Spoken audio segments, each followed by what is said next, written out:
Hi friends, welcome to Idhan's kitchen. Idhan's கிச்சனில் இன்றைக்கி நம்ம தூதுவளை துவையல் தான் செய்ய போகிறோம்.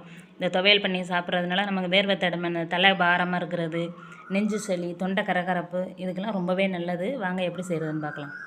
இந்த துவையல் பண்ணுறதுக்கு பாத்திரத்தை அடுப்பில் வச்சுட்டு 2 ஸ்பூன் நல்லெண்ணெய் சேர்த்துக்கிறேன். 1/2 ஸ்பூன் ஜீரகம், 1/2 ஸ்பூன் மிளகு, 2 பச்சை மிளகாய் இப்படி உடச்சி விட்டு பாருங்கள், ஒரு 7-8 பல் பூண்டு, ஒரு 7-8 சின்ன வெங்காயம், ஒரு சொலை புளி. இதை நல்லா வதக்கி விட்டுக்குவோம்.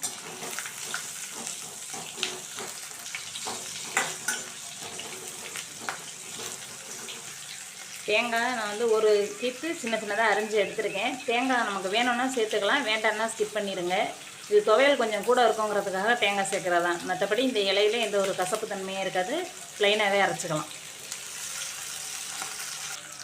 இப்போ நம்ம அலசி வச்சுருக்க இலையை சேர்த்துக்கிறோம். முள் இருக்கும், அதனால் மெதுவாக எடுத்து போகிறேன்.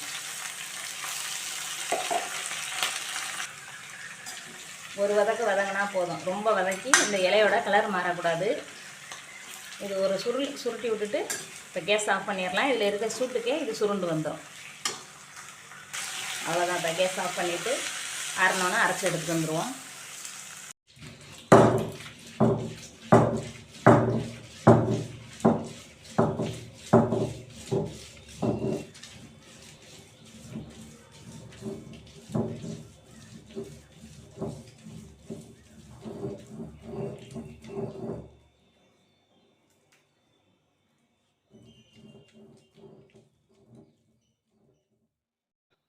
இப்போது தேவையான அளவு உப்பு சேர்த்துக்கிறேன்.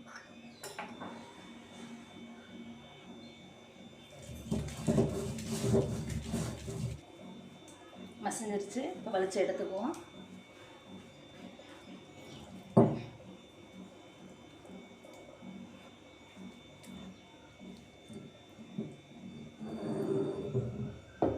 பாருங்கள், நல்லா சூப்பராக நமக்கு தூதுவளை துவையல் அம்மியில் அரைச்சி எடுத்தாச்சு. இது போல் நீங்களும் செஞ்சு பாருங்கள், ரொம்ப சூப்பராக இருக்கும். இது சுடு சாதத்தில் நல்லெண்ணெய் ஊற்றிக்கிட்டு இந்த துவையலை போட்டு பிணைஞ்சு சாப்பிட்டோம்னா ரொம்ப சூப்பராக இருக்கும். நெஞ்சு சளி, தலை பாரமாக இருக்கிறது, தொண்டை கரகரப்பு, வறட்டு இருமல் இதுக்கெல்லாம் இது ரொம்ப நல்லது. கண்டிப்பாக நீங்கள் ஒரு முறை ட்ரை பண்ணி பாருங்கள். இந்த இலையில் ரசம் வச்சும் சாப்பிடலாம். இந்த வீடியோ பிடிச்சிருந்தால் லைக் பண்ணுங்கள், ஷேர் பண்ணுங்கள், சப்ஸ்கிரைப் பண்ணுங்கள். தேங்க்யூ.